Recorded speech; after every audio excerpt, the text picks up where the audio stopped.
Today, I am looking at a Stanley kerosene forced air heater, 80,000 BTUs. This thing puts out some heat. It says kerosene on the manual there, but it takes multiple fuel types. I've got diesel in here. I'll just show you what I'm heating here. It's just a garage that's, I don't know, 600 square feet or so, something like that. And it's doing the job magnificently. Super easy to operate. It was super easy to put together. All that it took was putting that handle on and these two cord wraps on the side. I don't necessarily foresee myself wrapping a cord on there, but I didn't want to have some pieces laying around that I was never going to use, so I put them on. Super easy stuff.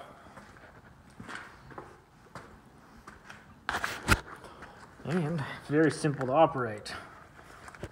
Pour your fuel in here. Select your temperature. You hear that? And then voila!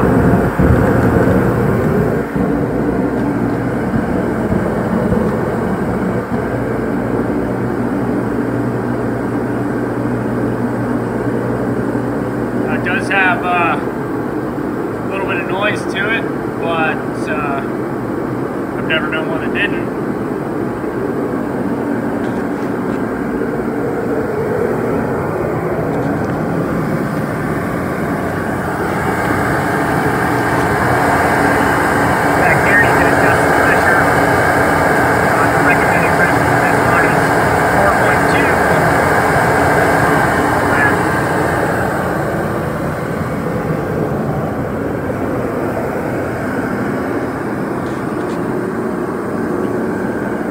It does have a thermostat on it here,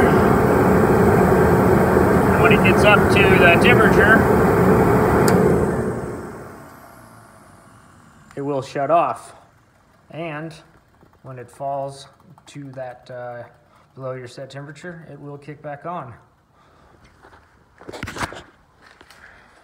So absolutely impressive for such a little guy.